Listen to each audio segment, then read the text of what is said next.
It's just devastating, man, and there's nothing that, I can just do but, just pray to God and we'll get this town back.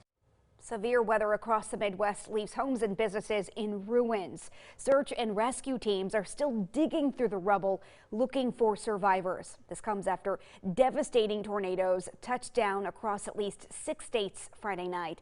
In this footage you see here, you could see cars crushed and buildings flattened to the ground. Others are destroyed down to their foundations. Kentucky was one of the hardest hit states. The governor there warning the death toll in his state alone could exceed 100. I believe this will ultimately be the longest tornado in certainly U.S. history, from the point where it touched down to when it finally picked back up. Over 220 miles, 200 of them are in my state. At least 4 people were also killed in severe storms in Tennessee. Tornadoes also ripped through the area, destroying homes and businesses.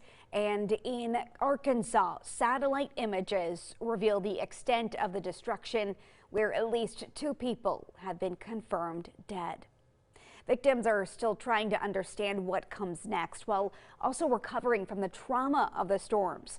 Survivors spoke out on Sunday about the destruction and fear they saw and felt as they rode out the tornado.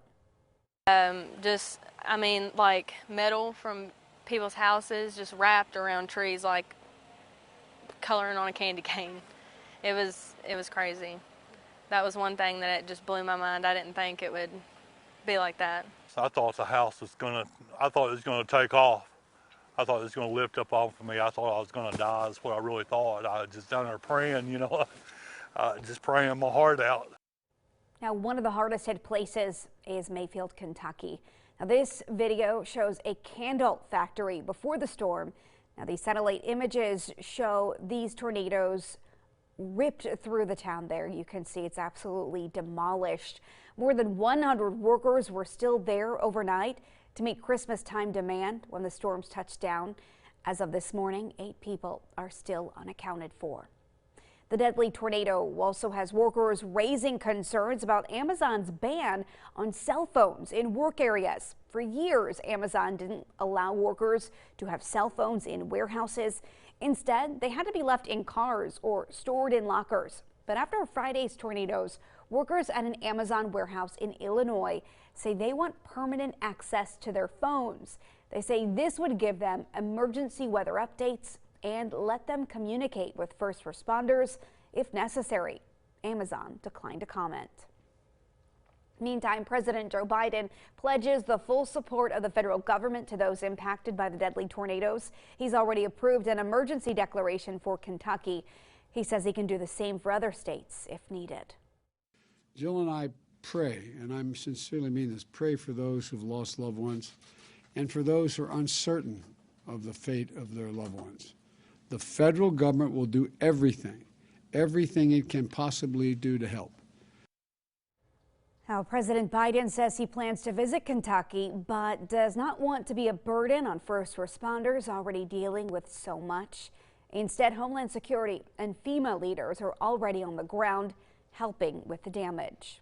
Closer to home, Danville's God's Pick crew is headed west to help those impacted from the deadly tornadoes. The organization says they're deploying volunteers and tractor-trailer carrying supplies this morning. Volunteers plan to help cut trees and clear debris while handing out emergency supplies to those in need.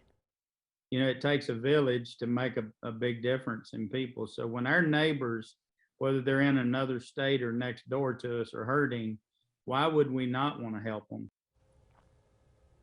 The organization says once volunteers get there and assess the situation, they will have a better idea of what other supplies are needed. The nonprofit says they can always use extra volunteers and monetary donations. The American Red Cross is also assisting families affected. Hundreds of workers and volunteers are working across the region to provide relief to those in need. Our station is partnering with the Red Cross to raise disaster relief funds. If you'd like to make a donation to the Red Cross or God's Pick crew, you can find more information on our website, WFXRTV.com.